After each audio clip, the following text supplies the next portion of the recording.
Hi, Sophia. How are you? Hello, I'm very well, thank you. Excellent. Well, you are in LA attending the Paley event with the rest of the cast, right? I sure am.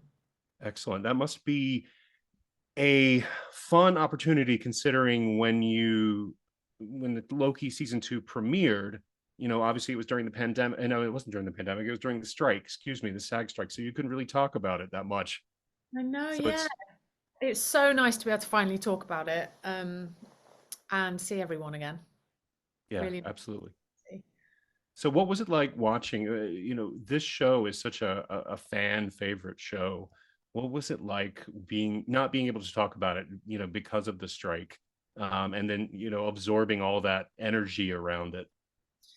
It was frustrating not to be able to talk about it, but again, we were in solidarity with the writers, so Mhm. it was important. And we can talk about it now, so Yeah. it's all good. Yeah. And plus with streaming, so many people are probably still catching up to it. I know it took me a little bit to Yeah. get through it all. So, um, talking about the making of season two, obviously there were some changes across in the creative team across season one to season two. What was it like filming season two, particularly with this storyline, this incredibly complex multiverse spanning storyline? Yeah, I had to read it a few times, if I'm honest. I read the scripts, you know, 3 or 4 times before I had a good idea of what was happening. Obviously, as well, there's so much visual story that, and you have no idea what it's going to look like in the final show. So I would ask questions like, "Okay, this is really cool. But what is spaghettification and what's it going to look like?" Because when you're acting like you're being turned into spaghetti, you kind of want to know what it's going to look like.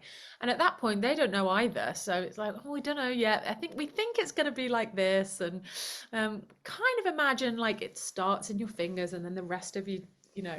So you're sort of just making it up as you go along on a wing and a prayer. But that's part of the joy of it, and actually what I love about it. Um, the spontaneity and just going with the flow, rolling with the punches. Yeah. Well, with you as an actor, and you have this, as you said, it took you a couple times to read the screenplay. You've got this incredibly complex plot, but it's how do you navigate sort of creating this character amidst all of that energy and all of that um storytelling? So, for me personally, I just concentrate on where Sylvie's at, where she's just come from, and where she's at now. So I'll read the script and just focus in on where she is and what she's doing and how she's feeling right now. So trying to ignore all of the other noise of what everything else that's happening in the episode, because my character doesn't need to know any of that yet. Right. Um, so yeah, I just zone in on her and her little world, and how she's pretending to be a happy, normal human working in McDonald's, and take it from there. Well, that's it's very different than season two from season one, because season one, so much of Sylvie's presence was being the variant, and was being, a lot of that conversation revolved around her relationship to Loki. Here in season two, it's very different. She's her own person. She's her own, as you say, she's trying to play happy, shiny person working at McDonald's. Did that change at all the way that you approach the character in season two?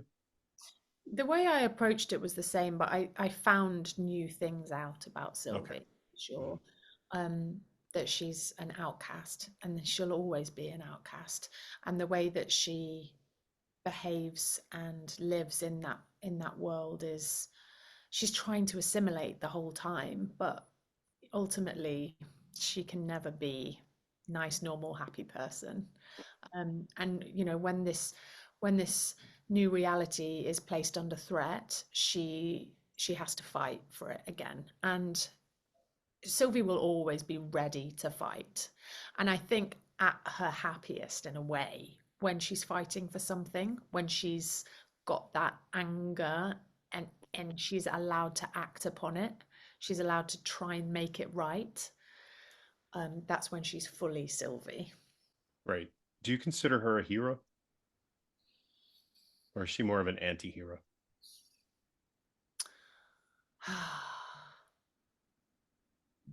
I don't know. What would you say is the difference? Because Loki's both, right? Loki's both. I would say my personal opinion is that I think she is more of an anti-hero because she is willing to do the hard things Yeah. for the greater good. Like she understands, killing the one at the end. Sorry, I'm for blanking. You Killing wanna, Kang, essentially, the man yeah, at the end of time, was she thought that that was the right thing. She didn't do it out of you know she was trying to save yeah. the Yeah, world you're from right. him. She's not going to do what everyone wants her to do. She doesn't Right, mind taking the difficult decision. right. She's going to make the tough choices. She's going to do Yeah. bad things, um, For the but overall good. not because she's bad. Yeah. That I think is the difference. Yeah. I think you're right. I think she's an anti-hero. Thank you. Yeah.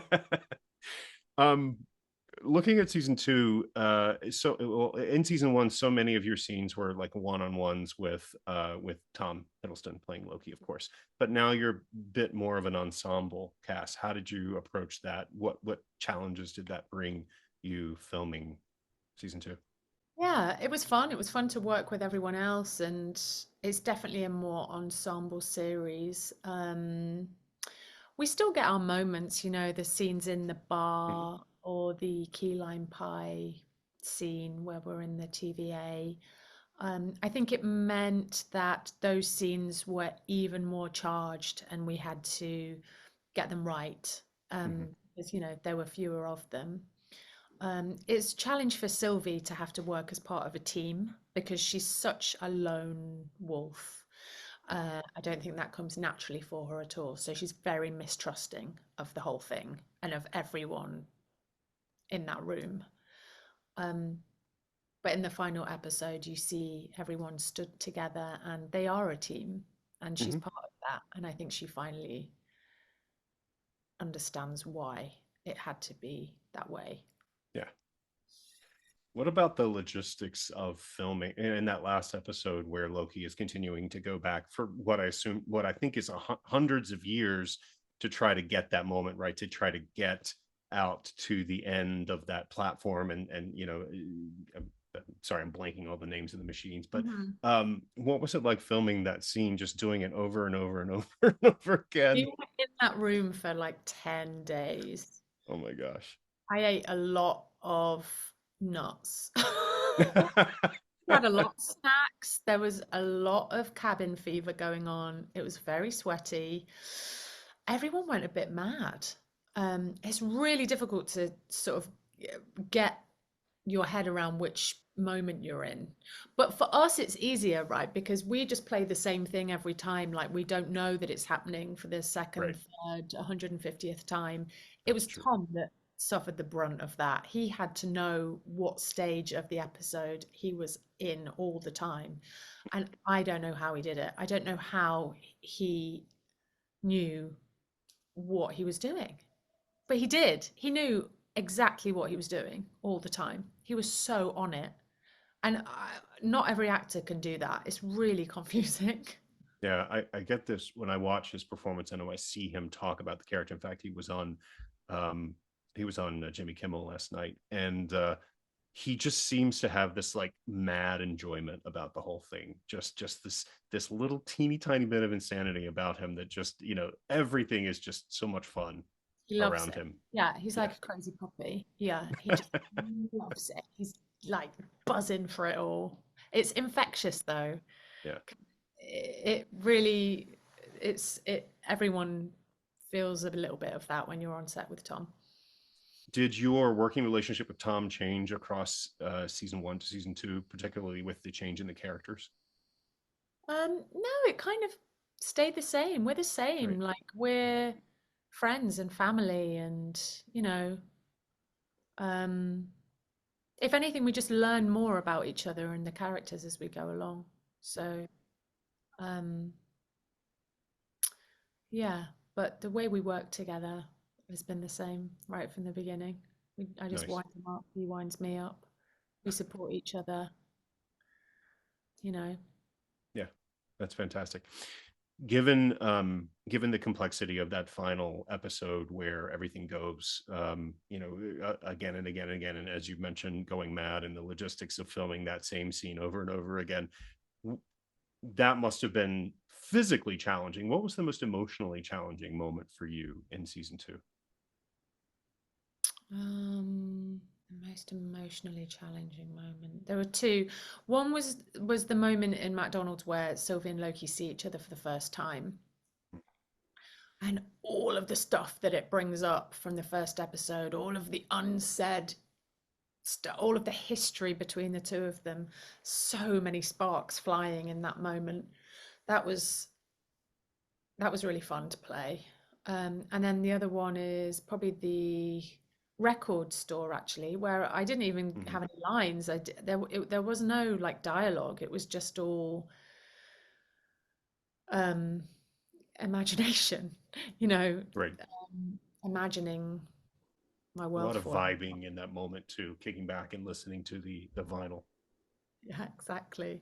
Uh, It's a nice pause, even though the scene goes haywire in the end. It was a nice pause for a yeah, moment. it's a cool scene. So, will we ever see Sylvie again? I don't know, Clarence. I was hoping I could get you to slip up. I honestly don't know. Everyone's like, yeah, yeah, she doesn't know. No, I honestly don't know. I have no idea. All Who right. knows? Well, I But look forward to seeing it again, to seeing Sylvie, to being with Sylvie again. It's a fun character. thank you. All right. Well, that's everything I have for you. Thank you so much for the time, and best of luck to you at the Thanks so Paley much. conference. Thank Cheers. you. Have a good one. Bye bye.